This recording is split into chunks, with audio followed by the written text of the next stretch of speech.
Guest Podcast with Rudy and Jamari Jones. Jamari Jones. How you doing today, brother? Good. Happy New Year, man. Happy New Year.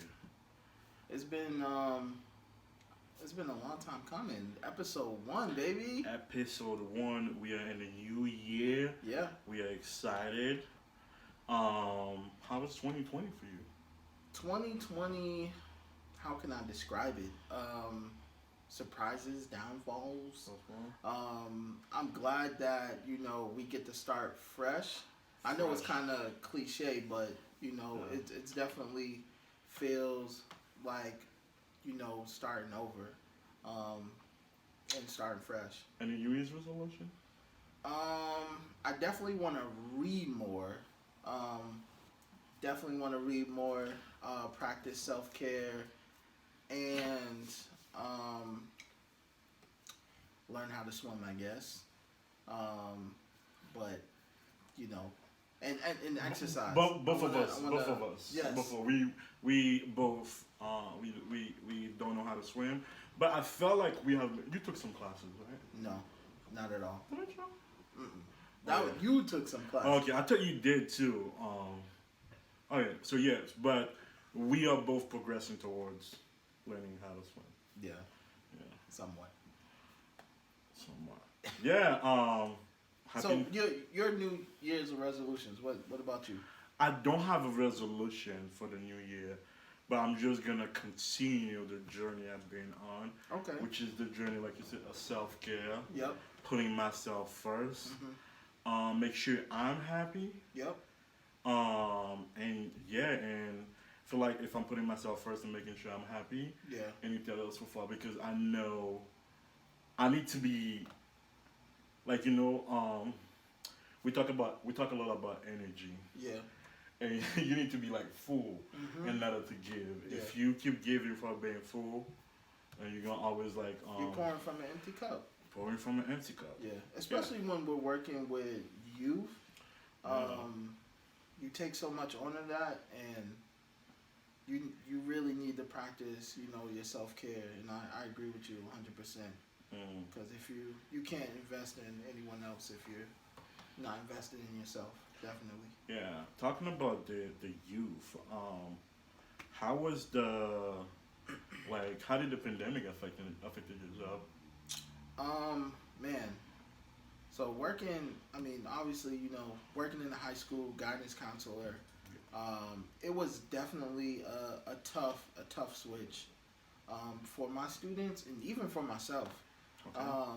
When it happened last year around, I think March. Yeah, I think March 11 or 13 was the day the state shut down. Yeah. It was hard to pivot, and it wasn't as bad as it is now, I would say, because half of the kids were pretty much done, and I actually knew all my students. But also, you were working with a different demographic at the time, right? A different class, no? Oh yeah, so I was working with 12th graders. Okay. So it was a little different, and then I had known them and got to know them throughout the year, and so it was a little tough to get them to finish college apps, but we made it through, and everyone got laptops and everything like that.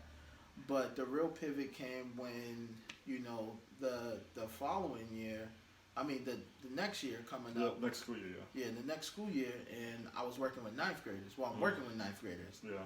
And it's a totally different ball game because I really don't know any of them because they're new to me. Yeah. So it's kind of hard to form that relationship and get like a student to do something if they really don't know you. Yeah, and your experiences through the screen, you don't have the time to bond.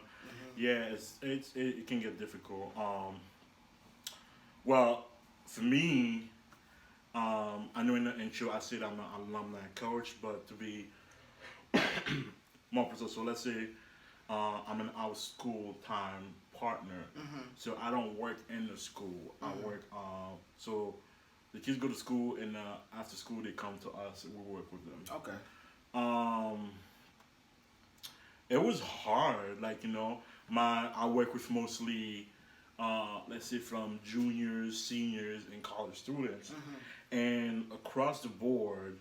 Well, I mean, our juniors, seniors, like in any of our alumni who graduate, regardless if they went to college or not, because our goal is to make sure they have a post secondary success. Okay. Yeah. Um, but it was hard across the board with our seniors. So the seniors, senioritis come. Yeah, man. Like so it was hard, but like in terms of seniors, some of them like there was a lot of doubt in terms of like what their future's gonna look like Yeah. because of the learning challenge that occurred. Mm-hmm. But it was also mixed with, let's be honest, senioritis. Yeah. Yeah. Yeah. If senioritis came early, Real early. real early. So, yeah, it was difficult. For me, I know some of them struggle with their home environment. Mm-hmm. And parents, like, I think there's worth a conversation with parents, and Yeah. especially because I understand I'm all for kids doing chores at home, Mm-hmm. but there needs to be a structure. Yeah. Now that the kids are at home, Yeah. doesn't mean they are available at every time Yeah. to do something. That is a very good Yeah. point. Right? That was a very good point. Yeah. So I had some of that. I had some. I knew you had some of your seniors who wanted to go out of state Yeah. or wanted to go somewhere they couldn't. Mm-hmm. Their dream, the whole path would It change. changed the trajectory of where Yeah. they're gonna go. I feel as though as I had some students still wanting to stay on campus, even though they weren't, Yeah. they didn't know like what it was gonna It'll be be like the next outcome. year. Yeah. So taking Yeah. out loans and Yeah. not knowing. So I really didn't like that aspect as well. But I think one thing that you did say I feel is very important for that kind of switch is that we have these kids staying at home like you said, Yeah. and they're more available to their families. Yeah. Where sometimes we have some kids juggling to take care of their siblings Yeah. and do the schoolwork Yeah. while mom or pops is working. Yeah. So it really falls on them even more. So Yeah. school is kind of secondary. Definitely. Definitely. And I think that's a good point that we're still seeing right now Yeah. that a lot of my students sometimes we have a population where they're taking on responsibilities that where parents are tough are in this tough spot and are have to work and provide, and so Yeah. the students are kind of at home trying to be Yeah. that Yeah. be that And figure at home. definitely. And you see the one thing like kids still making decision to go to financially unfit school, Yeah. even though it didn't make sense, like they didn't know, and that's a problem within itself. Yeah. And that's also like I don't know, for lack of a word, condition. I don't like to say condition. When I say condition, I feel like somebody had power over me. Right. But it's the narrative. Right. Like it's what they sold them. Like the whole college experience. Mm-hmm. Your college experience, you have to go away, like be on campus. Mm-hmm. That's hard, but you gotta understand that everyone have a different story, therefore a different trajectory. Like you went to center, Yep. I went to Suffolk. Mm-hmm. You were able to go to center because you were on a scholarship. Yep. I didn't like, but if I said, if I applied to center without the scholarship and decided to go to center, that would have been crazy for me. Yeah. Because you want a scholarship, me, I'm trying to take loan to go there. Yeah. So like when I work out with financial aid with people, I like, you can't compare yourself. Mm-hmm. It's your story. It's what support you have and what you can do. Yeah. But we talking about what the pandemic exposed in BPS. Yeah. So we went from student being in parent having student parent conversation Mm-hmm. in terms of like what's the proper way to have the student get their work done and also complete chores at home. Right. But there's also like a motivation. Yeah. And what do you feel about this like a motivation? You said lack. Lack, yeah. I feel that from like the student side, or From I think so. This is what I think. I think that the lack. So from the student side, the lack of motivation has been real because yeah. you're learning there. There's two pockets, right? There's pockets of students that are thriving in this right now, where And it's necessarily the student who you wouldn't thought would be thriving. yes, Yeah, thriving. it's the students that I thought wouldn't be thriving in this and needed kind of that extra help are thriving because it's a different type of learning. Yeah. And I think COVID exposes that. And then there's some students that are not doing well that are like might be our top students Yeah. that are not thriving but need that social interaction Yeah. and that one-on-one learning. I feel like that is also like COVID exposes that. But I also feel like it's kind of with teachers as well that I've been seeing that it's hard to keep this up long term Yeah. when you're teaching online and also have students in person and going back and forth, and it's really tough. It's really tough. It is tough indeed, and you said something like how long can you keep this going? Yeah. Because I feel like now that you're on screen, Mm-hmm. so there needs to be a level of engagement, like Yeah. and I said one thing like your creativity will come out, it's like because you have to be as creative as possible, Right. to keep the student engaged, Yeah. through the screen. Like it's one thing to be in person, and the activity that you have on the screen are so limited, so to keep them engaged. Yeah. So it's definitely like a struggle, but also there's also understanding like how each student learn. Yeah. And the bad part of that is that if you go into New Year, you get a group of students that you don't know. Yeah. But let's say you knew those students, and so where I'm going is that how can we create an environment Mm-hmm. that would be suitable for all students virtually? Right. I think Is it possible? is it I think I felt like if we would have prepared a little bit more ahead of time as a whole, like we knew this was coming. I felt that BPS was kind of teetering back and forth Yeah. about what's gonna happen, this is gonna happen, and it was somewhat political as well. I Of felt. course. And so I felt like schools didn't have enough time to prepare because they were waiting from the top down to figure Yeah. out what we're gonna do. So all that to be said, I think it's all about preparation. Yeah. And I think that if we had enough time, we could have been successful. Like now, I know at my school, sometimes we have these flexible teacher plans where like some teachers will come in and some teachers won't, and Yeah. they'll be teaching from home, and that's something that we could have been done Yeah. in the beginning that would have Yeah. helped teachers out Yeah. as well as students, but we were too busy waiting for the district Yeah. to kind of Yeah. make moves and get it approved and like all this other stuff and going back and forth. So Would you say we were waiting because of lack of transparency or representation? I think so. Yeah. I think it is a lack of transparency because I don't know if we are getting the full story Yeah. about what's going on. Yeah. Yeah. And we can see that from like looking in like the media The media. about teacher, like the Boston Teachers Union going back and forth Yeah. with our Superintendent. and it's just like what is really going on.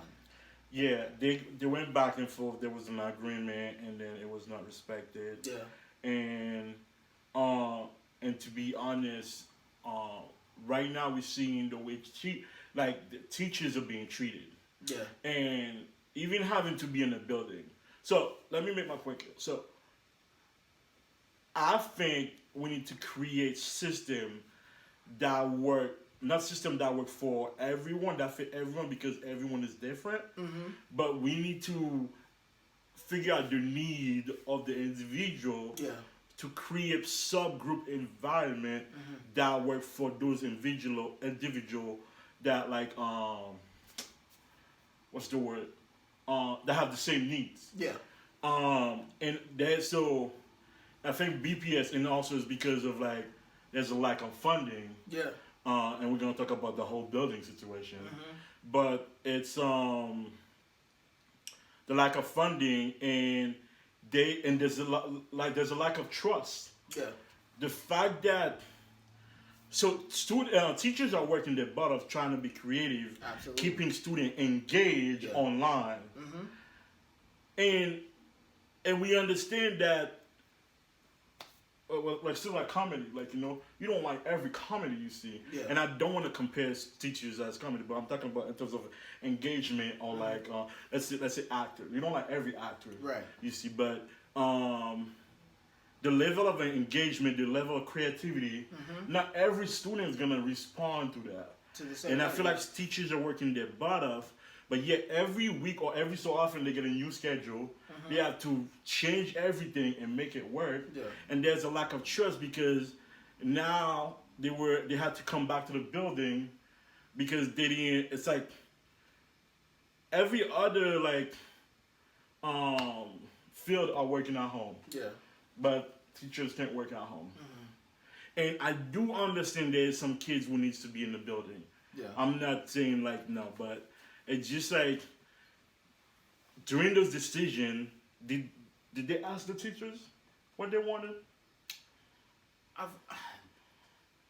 I felt like they did to a certain extent, but not. I don't know if the teachers were as involved as they should have been, Okay. or they weren't listened to. Mm. They may have had a voice, but because I know that the Boston Teachers Union sometimes they're at those talks, and I know that some things were given to BPS, but I don't think it was taken into consideration as much as it should have. In my personal opinion, I think that we are the boots on the ground. Yeah. We are putting our lives at risk and being in the school, and I think that we should be heard for real, if we are in the schools every day, working with students and having to tell them put your mask up and taking them on mask breaks. And so I think that we should definitely, like the district should be transparent when making these type of decisions about our health and our students. Yeah. The one thing I feel very passionate about is that these, when you're making these decisions, and it was kind of political, like the students got lost in the decision making. I felt, and it was more like it is what it is. We're gonna have them come back, but nothing was really well thought out or given the time to. And there was a question, not a question, a metric, or like a number that they're looking at, like if the number goes above, I forgot what the number was. And then they like redrew. They changed the algorithm, and then now you can come because which is crazy. Yeah. And I don't understand how that is like possible. Well. So I think it's definitely funny. It is funny, and earlier you mentioned the building. Yeah. So is your building ventilated? No, it's not ventilated. And you're in the building. Yes, I pretty much go in the building like Monday through Friday. Okay. Wednesdays I work from home. Okay. But the district did provide fans. They didn't provide fans. The little not what are they called, like ventilator things? Is it a humidifier? No. Yeah, Humidifier? air purifier. Air purifier? Yeah, something like that. Oh, so what I've seen was the two small fan that you put in the window. In the window. So we do have those. You do have those. We do have those. Okay, but you got upgraded. Yeah, to air purifier. So does every room has those now? Supposed to. I mean, we are not everyone is coming in, so all teachers will have them in their classroom. But I mean, who knows when students are coming back, like for real? But isn't it crazy that those buildings didn't have any ventilation before? Yeah, a lot of the buildings are like older, and like even our building, it's really old, but and it's gonna take money to do that, and I think that we should definitely start investing in like our schools, and we talk about how we want our students to like equity, and for our students, and that includes the building. I'm glad you see that. Yeah. Equity, yeah, that's awesome. That's powerful because every year we get budget cut, and we know for a long time those buildings didn't have ventilation, Right. but it was never a priority. So I'm interested to see going forward when budget meeting are happening, like what's gonna happen with this ventilation. Yeah. And not even, I'm pretty sure there's other stuff we're not thinking about beyond ventilation. Yeah. Yeah. So. I mean, having like this is the first time I'm seeing that we have sanitizer everywhere. You know what I mean? Like, wow. That should have been a thing. But I mean, I feel like it wasn't really. Wow. I mean, I don't know for sure, but it wasn't really in the budget to put them on the walls. You know what I mean? That's true. They always be empty or like, not. You so right. So I think with every school getting that, that's definitely keeping them safe. But I hope that we continue to do that moving forward, because it is a part of sanitation and keeping people safe and keeping it clean. But I think with COVID, I BPS like investing in that, and that's cool. Yeah. But I hate that it takes a pandemic to do that. Yeah. So we know. We know there's a lack of equity in our education system, and we hope when we start those conversations, we can invite more people in those conversations. Yeah. And like we alumni from BPS. Yep. My school no longer exists, but we're gonna talk about school closing almost every year. But there needs to be a change. We cannot let that go on forever. It's just like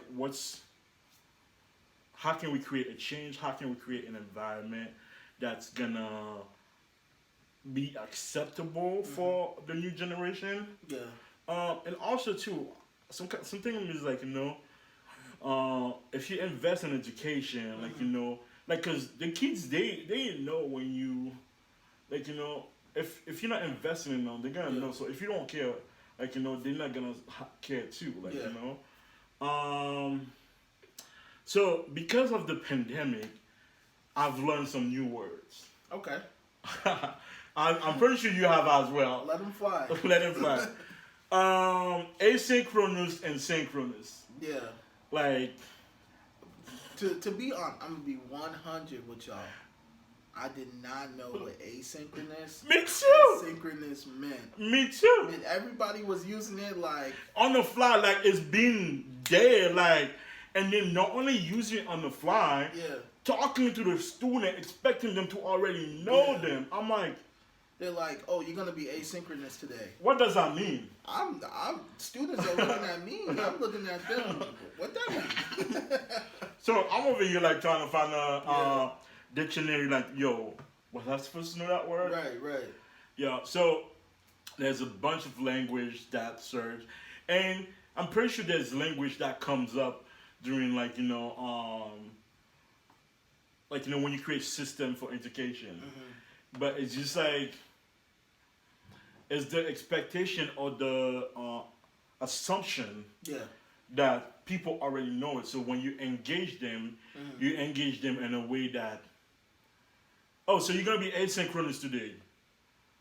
Okay, today I'm gonna do something today. Yeah. What is it? Asynchronous? Okay, I'm supposed to know what asynchronous is. Yeah. And then everyone is just like, okay. Yeah. But in the back of their mind is like, What is that? what is that? And Nobody wants to ask because the way you share the information like they were supposed to know.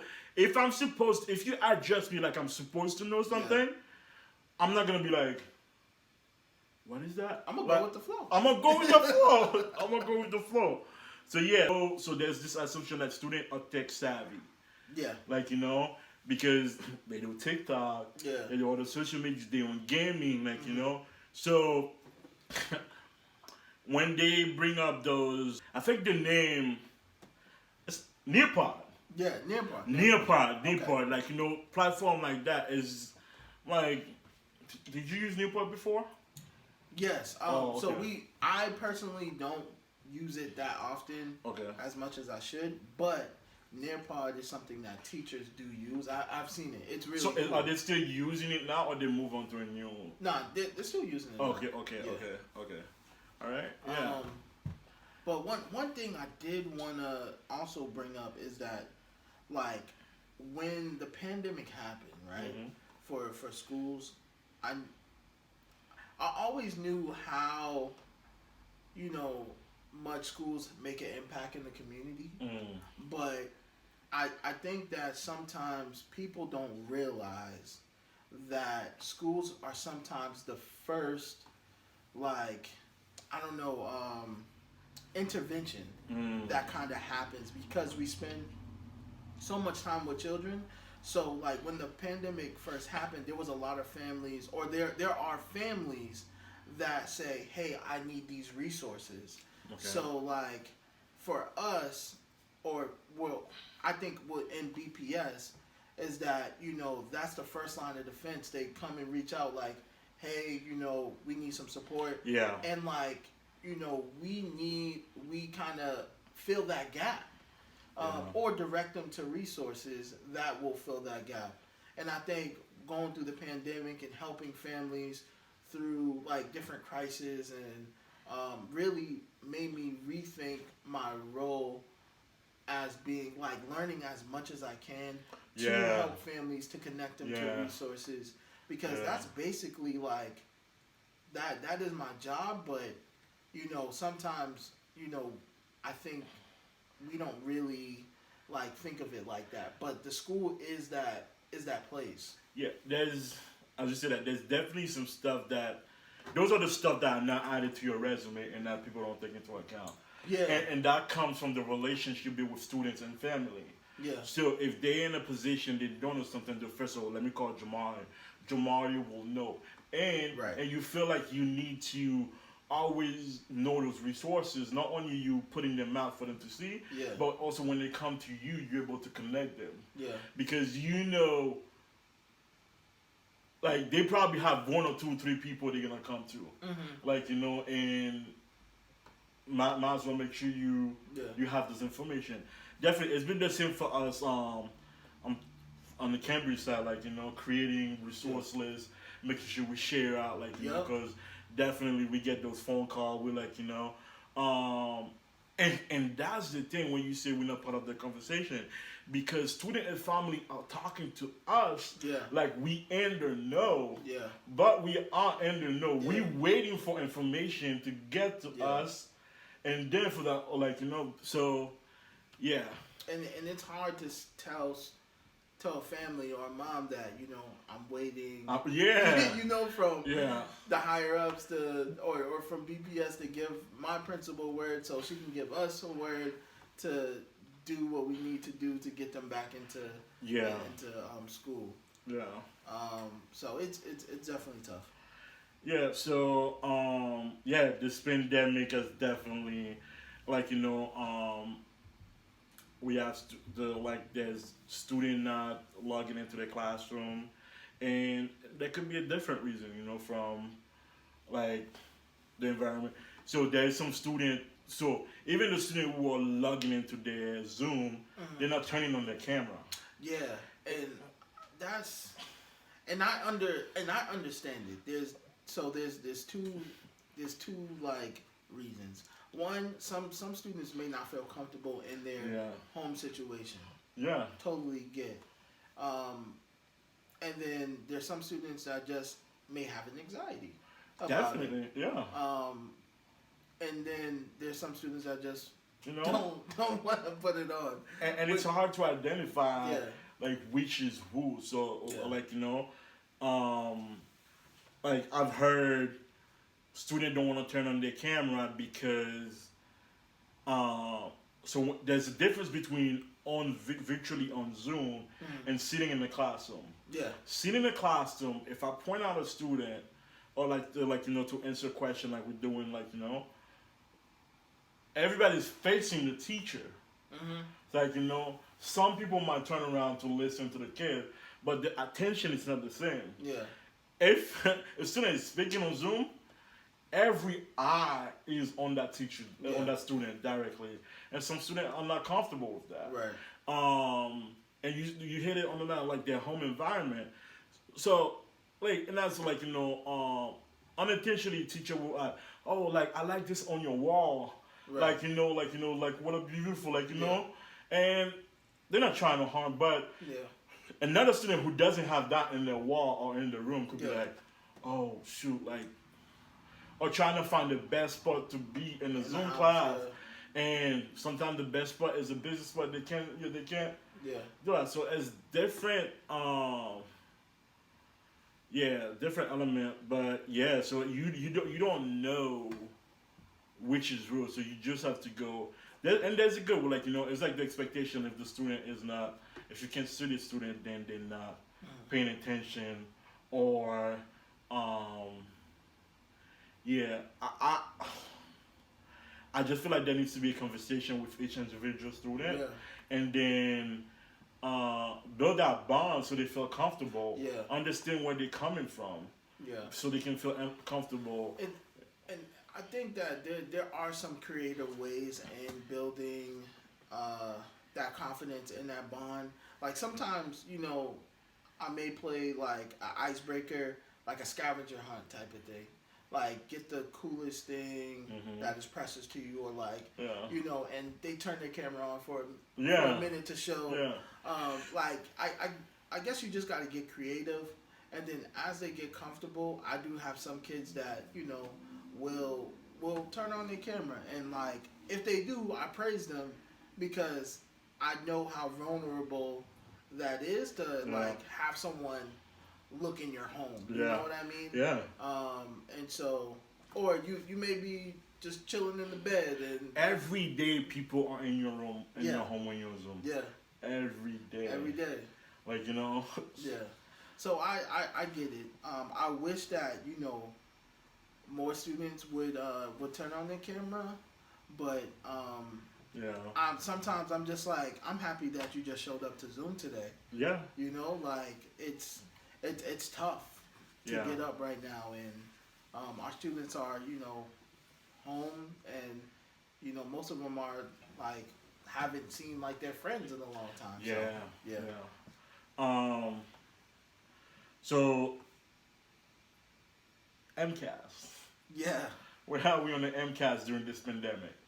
So right now, we got word that MCAS will be seniors will not need it for graduation this year, which is cool. I agree with that. And one thing I was talking about with a teacher the other day is that we put too much emphasis on MCAS for the students to graduate, but I think that we need to rethink how we look at MCAS in a way MCAS dictates too much, but we should use the data from the MCAS to help our students. Yes. Not put pressure on teachers to have students pass the MCAS where and I'm not saying this happens all the time, So please don't take this out of context.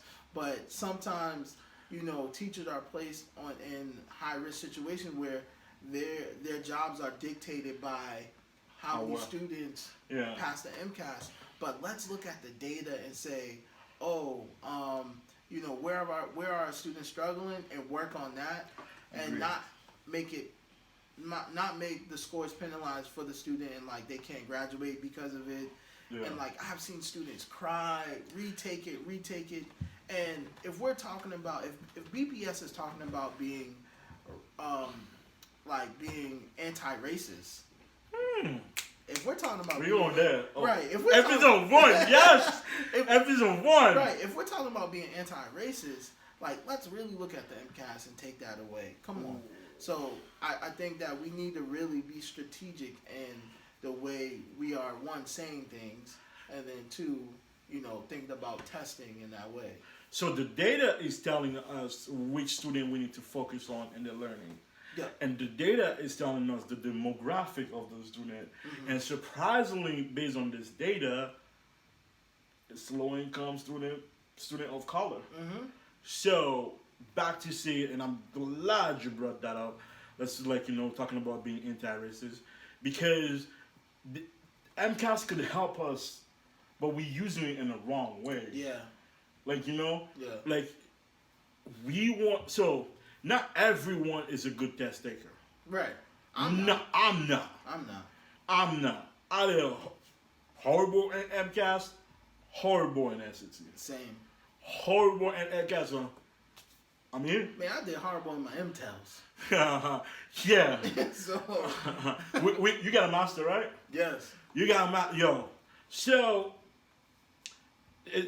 they use the MCAS, the SAT, or those testing as a way to tell you how intelligent you are. Yeah. Which is not true at all. Exactly. The testing has nothing to do with your intelligence. Yeah.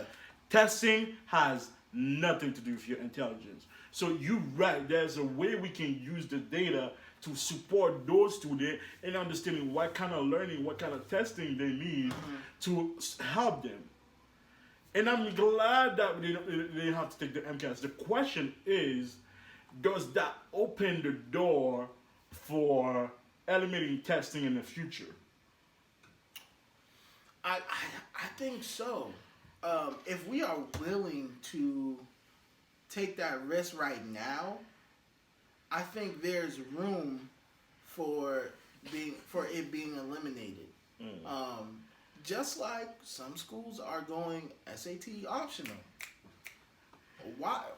If the SATs are so important in dictating, how smart someone is, why are schools eliminating it? And why are we eliminating the MCAS right now? Because it doesn't dictate how smart our students are. It just dictates how well they can take the test and cram. I do hope is just open the door, really, to eliminate testing. Yeah. And that's what earlier we talked about representation. Mm-hmm. We don't have enough representation in a higher up. Yeah. People who went through the system like us, and who knows the stuff that we deal with, to are able to be in those rooms to make those decisions. Yeah. And if there's people in those rooms, then y'all need to be louder. Yeah. Y'all need to be louder, because we cannot let this go on. Yeah. It's time for change. If we, like you said, we're trying to be anti-racist, testing has a direct connection with racism.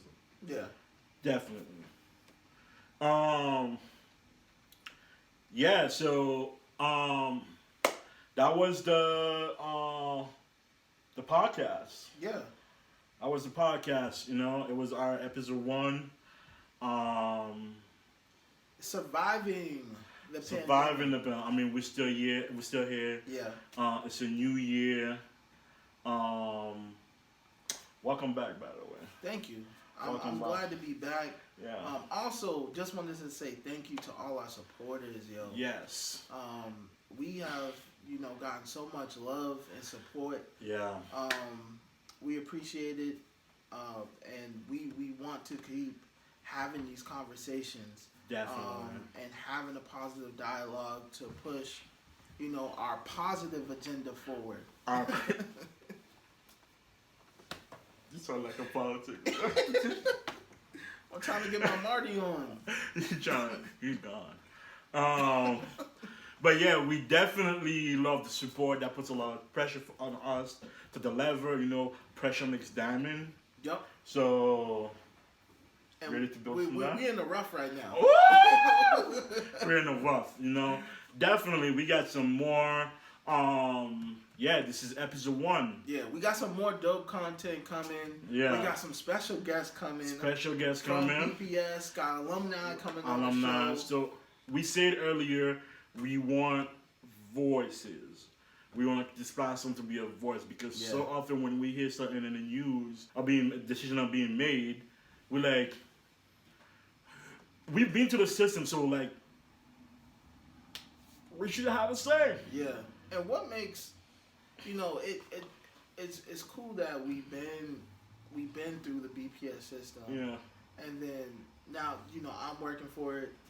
I used to work for it. Yeah, he used to work for it, and like it looks so different. It's different on the other side. Yeah, it's different on the other side. I would say it's different on the other side. I would say, for a long time, I blame teachers. Being on the other side. Mm-hmm. But I'm not saying like there's no bad teachers. But you gotta understand like the system is playing in it, Yeah. But also I'm encouraging, and I see that more now. The teachers are like they fighting against the system. Yeah. They're going against the grain. Like some are going, and that's what I love to see. So yeah. I'm excited. I'm excited too. Episode 1. Episode 1 in the bag. Thank you for watching and thank you for listening, everyone. Yeah, thank you. Let us know what the pandemic exposed for you in our education system. And let us know how you're surviving through the pandemic right now. We want to hear from you, students, families, teachers, everyone. We want to hear from you. All right? Yes. You can email us at straightoutofbpspod@gmail.com. Yeah. Or like us on Facebook, Straight Out of BPS Podcast. Holler at us on Twitter at SOBPS Podcast. Or like us or follow us on IG. Straight Out of BPS Pod.